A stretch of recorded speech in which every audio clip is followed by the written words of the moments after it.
Hi everyone, I'm Juny and welcome back to my channel.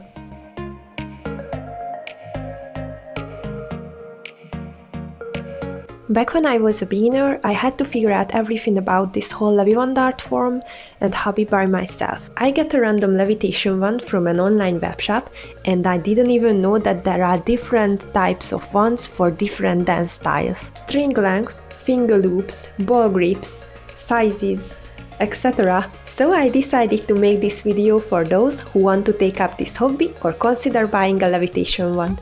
Well, let's get into it. Let's start with the wand itself. There are Daywands, LED wands and reflective wands. Daywands are covered with a solid color or pattern tape and they are usually the cheapest option of them all. These types of wands are perfect for outdoor practice sessions when it's not necessary to make the string invisible. I always use my Daywands when I practice more extreme gymnastic tricks or tosses because they are durable with no electronics to break, and of course in daylight I can see every part of the wand clearly. They are practical, there are many color options, you can always retape them, and they are suitable for any level. Here's a disclaimer, on the internet you can find really thin Daywands, and although I've never tried those before, honestly, I don't think those would survive some of the harder tricks. These are the ones that come up first when you Google leviwands, and yes, they are really cool indeed. They totally look like magic, the LED lights are really adding to the visuals. They make you feel like an action character, but the price is, well, obviously higher. Don't forget that LED wands looks the best in semi-darkness. In daylight, they will look like a simple white stick. In darkness, you won't see the person using it, nor the actual moves. So make sure to have a room where you can create preferable lighting conditions, or you have to practice during sunset. Another important thing is that if you let the wand fall and hit the ground often, the LED lights will die in no time. To be honest, none of my LED wands lasted more than half a year yet. These are also great for beginners, but especially for performing artists. If you'd like to try a great quality LED wand, I recommend checking out the Mood Hoops webshop. You can find the link in my description. Use code JUNIPER to save on your order. Reflective wands are somewhere in between LED wands and Daywands. They are covered with reflective tape, so in the appropriate lighting, they will appear to glow. I would say this is a great option for those who can't afford an LED wand but still want a special effect. To clear things up, no, the string is not elastic. You can choose between the long and short string style. Long string leviwanders are usually more theatrical and slow.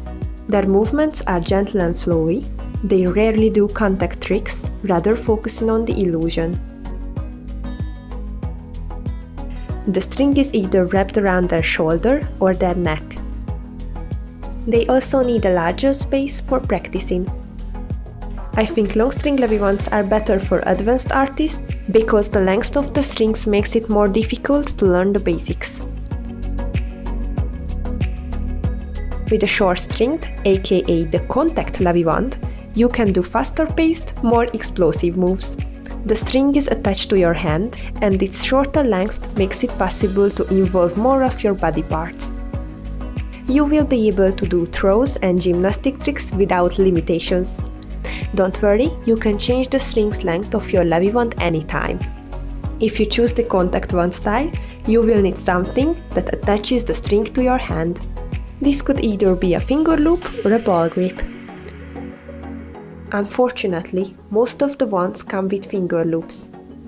These are only helpful when you practice the absolute basic spins. After that, they will limit your progress, your movements, and the trick options. For example, you won't be able to switch hands or throw the wand in the air. So please change this to a ball grip, you won't regret it. I always make these myself from spun cotton balls and they work perfectly.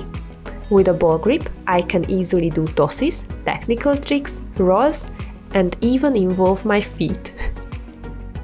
And finally, let's talk about the wand's length and weight. Most companies sell their levitation wands in one size, but if you have the option, choose a length that is around the same size as your arm's length. Don't worry if your wand is too long or short, you will still be able to learn the tricks. You will just find them a little bit more difficult.